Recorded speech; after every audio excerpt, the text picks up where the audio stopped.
welcome to the Speaking for Him podcast. I am your host, Andrew Gomison. Very grateful to be with you today, and we will be reviewing episode 5 of The Chosen, the mini-series about Jesus, or the series about Jesus, produced and directed by one Mr. Dallas Jenkins, and I believe he did some of the writing as well. And I've been enjoying sharing that with you. But before we get into that part of the podcast, I wanted to give you some thoughts as we are continuing on in this lockdown/quarantine situation here in the great state of Michigan. And I know that it is prevalent across our country, so I know that the challenges that I face are not unique to the rest of you, no matter where you are listening in our fine country. However, today marks 63 days since the lockdown began here in Michigan, and since I walked out of Potter's House Christian School on March 13th. I did get out a couple days ago to go to the bank, which was awesome, but it has been a very interesting and sometimes trying experience for sure to literally have nowhere else to go than right here at home. I did want to ask a question of you. For those of you who believe that Gretchen Whitmer, our governor, is doing the right thing, exactly, I would like to ask you this question. At what point would you consider her in a position of overreach of authority? And the reason I ask you this is because initially she received a period of emergency time where she was allowed to shut down our state, basically the businesses in our state, and the schools to slow the virus, COVID-19. And I understood why, but then she petitioned the legislature for more time, and they gave her until April 30th to keep things shut down and to hopefully slow the curve or flatten the curve of this virus. April 30th came and went. Well, actually, on April 23rd, she said, minus legislative approval, that she would be extending the lockdown until May 28th. Now, the question is this. My main concern is this, that having a lockdown, I think, has been important to slow the spread of the virus, but I think we're seeing the slowing taking place. We have hospital beds available in many hospitals throughout the state, and so at least initially, it was never about ending the virus, never about eradicating the virus. It was about slowing the spread. So I feel like that has been done to a large degree. But the greater question that I have is, if you really stop and think about it, are you comfortable with a governor who believes that she can unilaterally make decisions apart from the decisions of the legislature? We have a 3-branch form of government. We have all 3 branches on the state level and the federal level, and we have a legislative, a judicial, and an executive branch. By the Michigan Constitution, it is incumbent upon her to seek the legislature's approval for anything beyond the 30th, which they gave her. And now we're 2 weeks into May, and she has, as of now, extended things to the 28th. Now, you may or may not completely agree with this decision on her part. That is kind of irrelevant to the question that I'm asking, though. Because if it was a governor that made a decision that you didn't like, would you still support their authority to make the decision? Or would you then say there is a constitutional process and they should go through it? I think that's an important thing for us to ask, because allowing a governor to make unilateral decisions, I think, sets a very dangerous precedent. I realize that there are people on both sides of the issue as far as the extremity of the virus. Some people are probably too extreme on the light end, saying that it's not a big deal, that it's all hype and we shouldn't worry about it at all. And then there are other people saying that we shouldn't leave the house until we get a cure, which is essentially what the mayor of LA said this week. But a cure is at fastest a year to a year and a half away, possibly 6 to 8 months if it gets fast-tracked, I guess. But most of what I'm hearing is a year to a year and a half away from a vaccine. And then you have the situation of there being vaccines or being complications through a vaccine. So I think it's very... it's not realistic to believe that we can stall our economy until we have a vaccine to deal with this virus. So we need to find a way, I believe, to open our businesses in a way that's responsible but also feeds into our economy. Whether it's having restaurants open at 25% capacity, whether it's wearing protective equipment and practicing social distancing in all public locations. I think all of those things are good. I think it's foolish to walk around as if there is no virus, but we also need to find a way forward. So I guess that's the biggest question that I have for you is, if you don't believe that there is overreach already happening, what is that line for you? What does government overreach look like to you? And I don't ask that in a snarky way. I simply ask it as an honest question. So I hope that you will take that in that spirit. And if you have a chance to comment below where you find this blog post, where you find the podcast, whether on the blog or on Facebook, I would really appreciate your answers to the question. Because there has to be something for you that you would say, this line is going too far. And I think it's important to realize that we do have the checks and balances of, like I said, the executive, legislative, and judicial branches of our government. And if we didn't have all three of those people, or all three of those branches from which to make requests or to file grievances, we would not have the free and balanced country that we have experienced through the years. So, okay, I want to jump in here really quick with some prevalent facts regarding the lockdown and the things I've been talking about, because I always want to make sure that as I am talking about these issues that I'm doing so from a place of facts and not just conjecture. So, to refresh, as I said, I left the Potter's House Christian School on March 13th. That was the day that Gretchen Whitmer said that she wanted to suspend education at the schools for a period of 3 weeks to flatten the curve of the coronavirus. It wasn't until March 23rd that she issued a stay-at-home order, also to initially last 3 weeks. And on April 2nd, she confirmed that we would not be returning to school for the school year. And then, so basically what that amounts to is that she has made not one but two unilateral decisions regarding the lockdown, because she initially extended it to May 15th without legislative approval, and then once again she extended it to May 28th without legislative approval.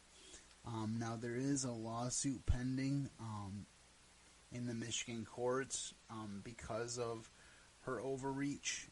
And it's kind of encouraging to me that in Wisconsin, we saw Wisconsin throw down their stay-at-home order because of their governor's overreach.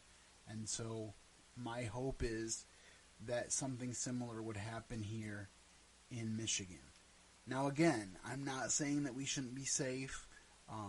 We definitely need to be, but we also need to be getting back to work and living with the reality of the way things are, and realizing that you can't just suspend life as we know it forever and expect there not to be far-reaching consequences. That's about all I will say about that.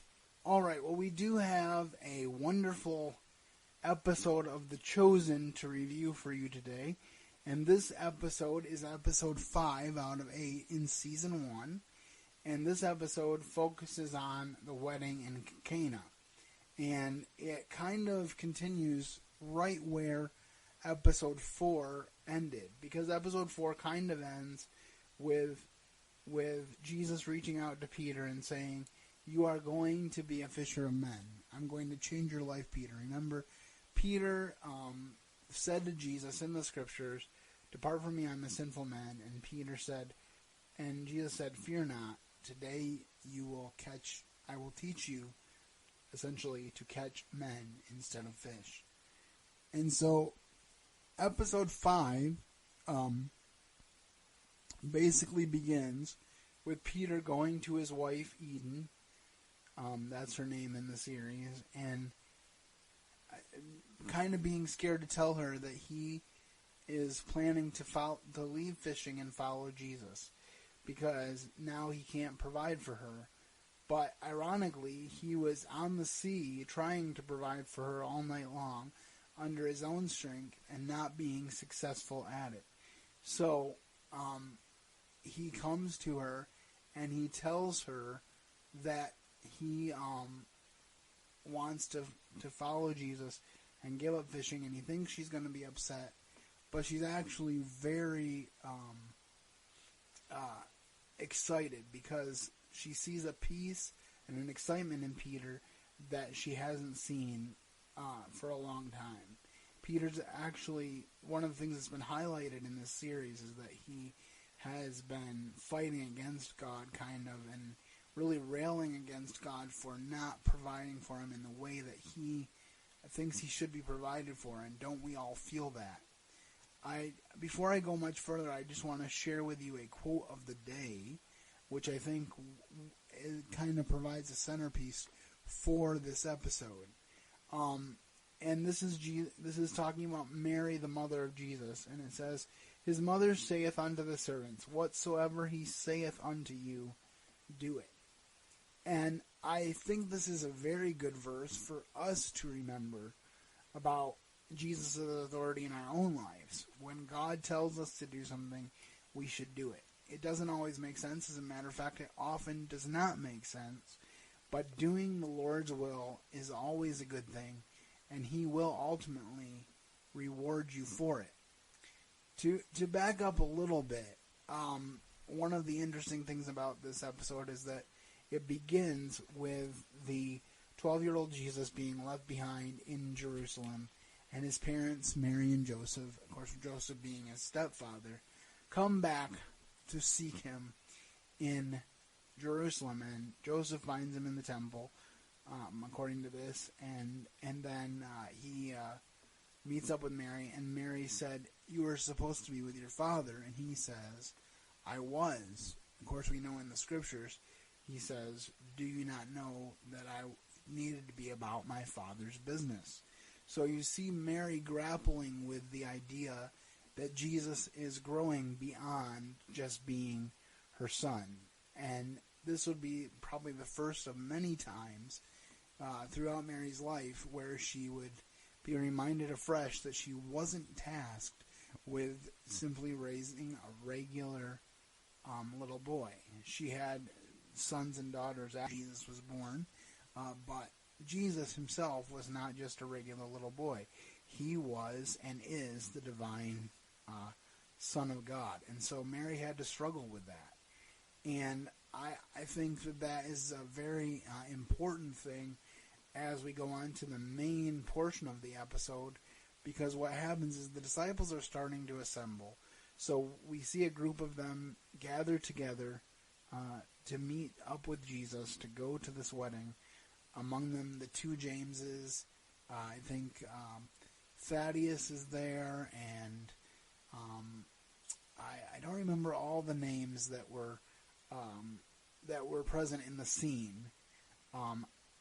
I tend to believe that Jesus selected all 12 disciples before this wedding in Cana. I think perhaps even the scriptures bear that out. I know it says Jesus and his disciples. I will have to fact check that. Okay, as I said, I wanted to fact check myself on what the scriptures actually said about the disciples at the wedding, and here's what we read in John chapter 2, verses 1 and 2. And the third day there was a marriage in Cana of Galilee, and the mother of Jesus was there. And both Jesus was called and his disciples to the marriage.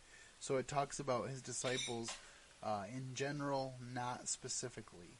So it is possible that not all of the disciples were chosen at that point. But anyway, so they're going to this wedding, and we see Mary go ahead. Mary's there ahead of the guests. She's a friend of the mother of the bride, I believe, and so she's planning this wedding. They're putting the finishing touches on things, and so it's very, very realistic to the way that someone may have planned a wedding and got ready for the wedding and trying to get all the details ready to go and everything just perfect for this wedding in Cana. And then Jesus and his disciples come there, and Thomas comes there with a friend of his. The way this series portrays Thomas, he is one of the wine sellers who brings the wine, and it seems to imply even some of the food to the wedding. And very quickly, during the wedding, it becomes clear that the wine is going to run out. And when it finally does run out, the lady that was with Thomas goes to Mary and says, "We don't have any wine." And so Mary goes to Jesus and says, "They don't have any wine." And Jesus says, "My time has not yet come." Now this is my first dispute, if you will, that I've had with this series. The way that I characterize this series is that it's intelligent conjecture. A lot of it is intelligent conjecture, because there's a lot of reading between the lines, and which is not necessarily bad. As I said in the first episode pertaining to this miniseries, reading between the lines helps us to gain an appreciation for the times and the culture, and maybe some of the what-ifs that are not listed in Scripture. And as long as they don't go contrary, then I don't have a problem with it. And I still overall really enjoy The Chosen. So I'm not saying that this is necessarily an egregious theological error, but it did bother me a little bit when Mary kind of gets into a pleading attitude with Jesus. Jesus says, "My time has not yet come," and she says, "If not now, when?" Almost as if she was telling him that now was the time. And I don't think that's an accurate portrayal.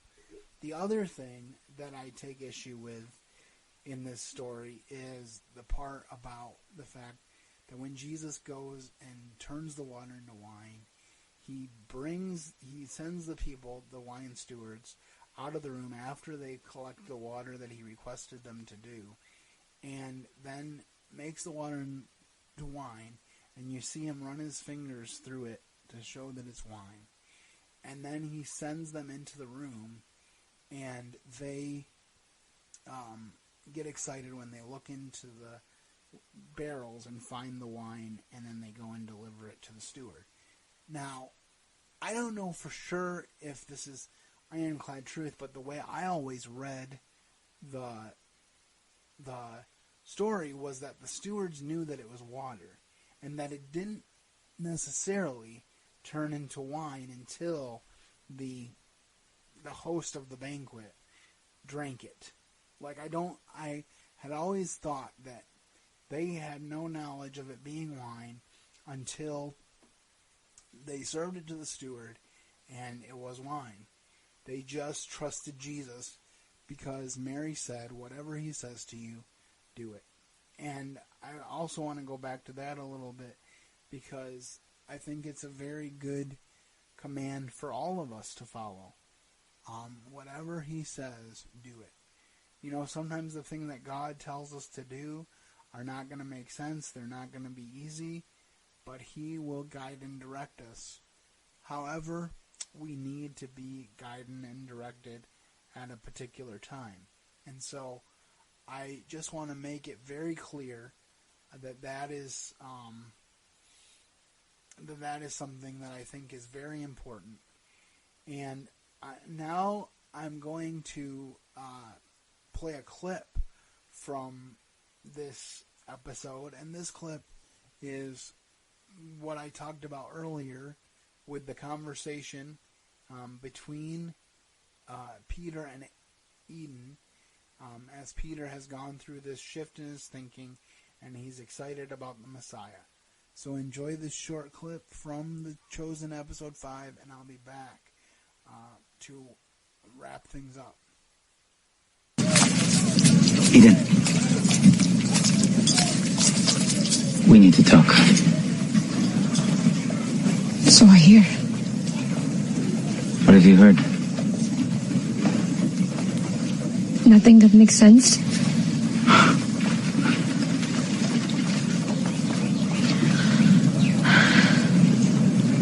Last night you told me the truth. Let's continue with that.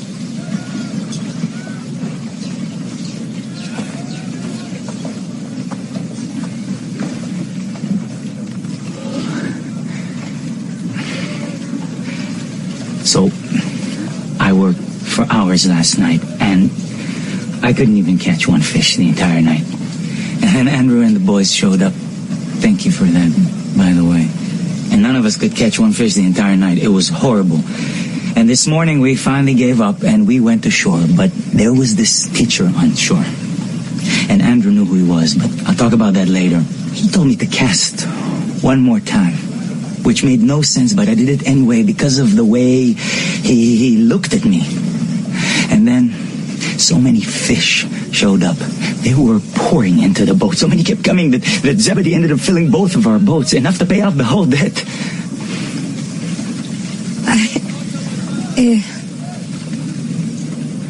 What? I know. Why don't you seem happy?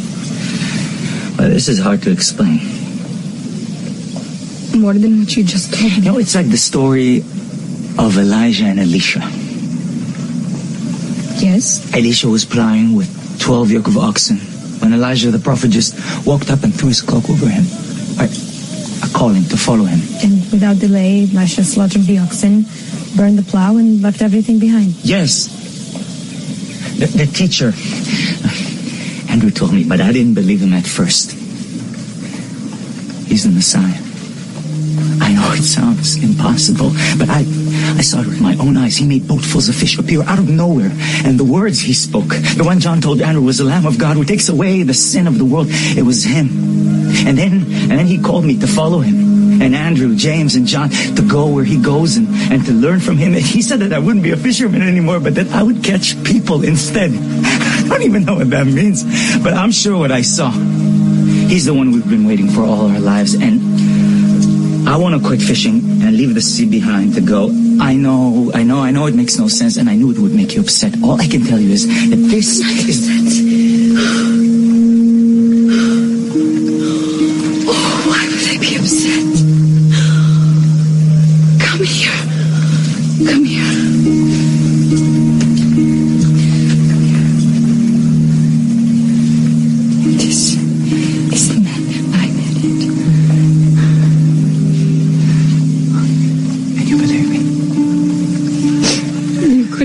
this up.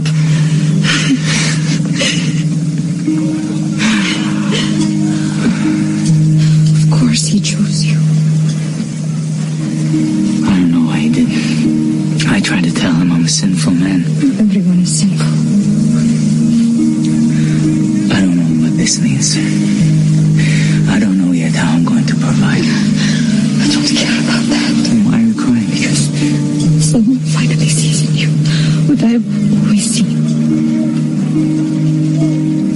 You're more than a fisherman. You know, I will travel sometimes. I don't want you to feel abandoned. You have to go with him. How could I feel abandoned? I feel saved. Eden, it's not going to be easy. When have we ever had anything easy? It's not our people's way.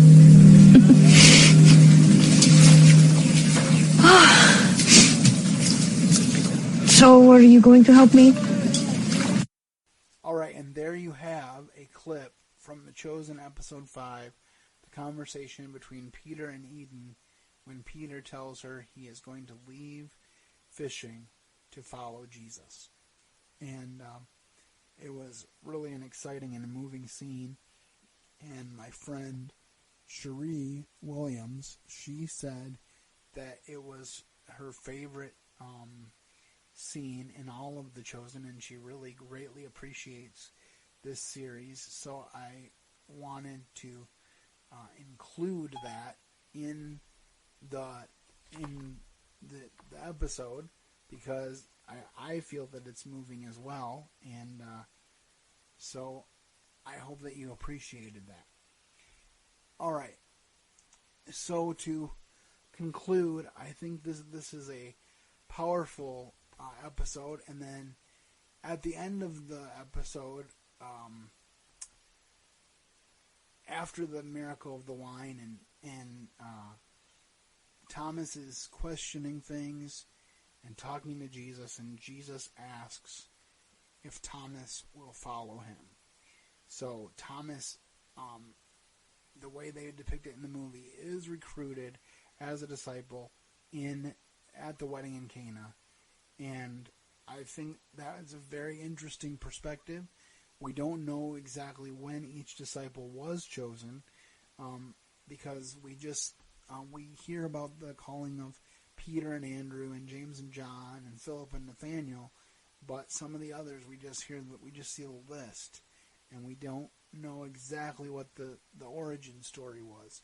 So I think a little creativity along those lines is not necessarily the worst thing ever, and I think it's just really interesting how this series, and I know this is one of Dallas Jenkins' intentions too.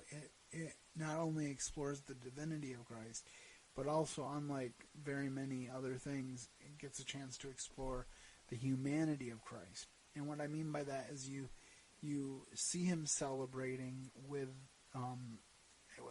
the wedding guests. You see him dancing. You see him doing things that a normal guy who's invited to a wedding would do. And the conversation around the table with the disciples is kind of interesting too, because they mention the fact that traditionally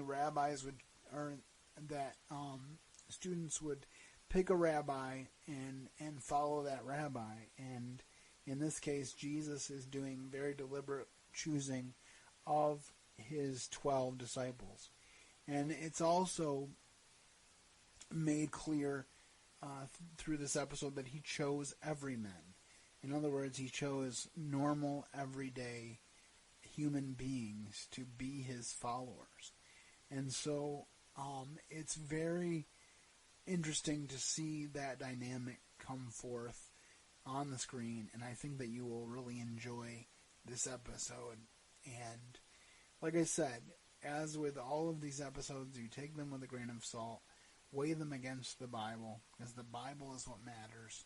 And I truly do believe that Dallas is trying to be honoring of the Bible, but also to explore carefully some of those things that may not be written in the scriptures, and to give us historical context for some of the things that we see in this series. And so I donated to his goal because right now he has the series streaming for free on the Chosen app, but he encourages people to give money, and that money will go toward season 2.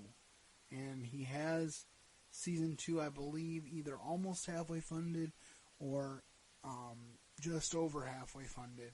And so if you watch The Chosen and you like The Chosen, make sure that you give a donation so that he can continue to make this series. And I think it's going to ultimately be a very good thing. All right. There were just a couple more things that I want to mention before I sign off today.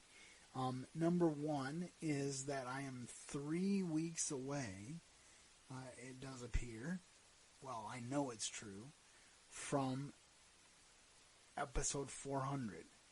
The episode you're listening to right now is 397, so we're 3 weeks away from episode 400, and I just wanted to put this out there, that my goal for episode 400 is to do a Zoom video conference so that anyone who has been involved in the podcast can participate in that show. And even if you haven't been involved in the podcast, but you have been a fan of the podcast and you want to participate in that live Zoom recording of episode 400, then I will make sure that I have that information on my Facebook page, if you search for Andrew Gomison on Facebook, and also on my Speaking for Him Facebook page when I set up the time to record. In the time that I've been home, I kind of prefer to record between 2 and 4 in the afternoon. So, but given the momentousness of the occasion, I might do it in the evening on that week.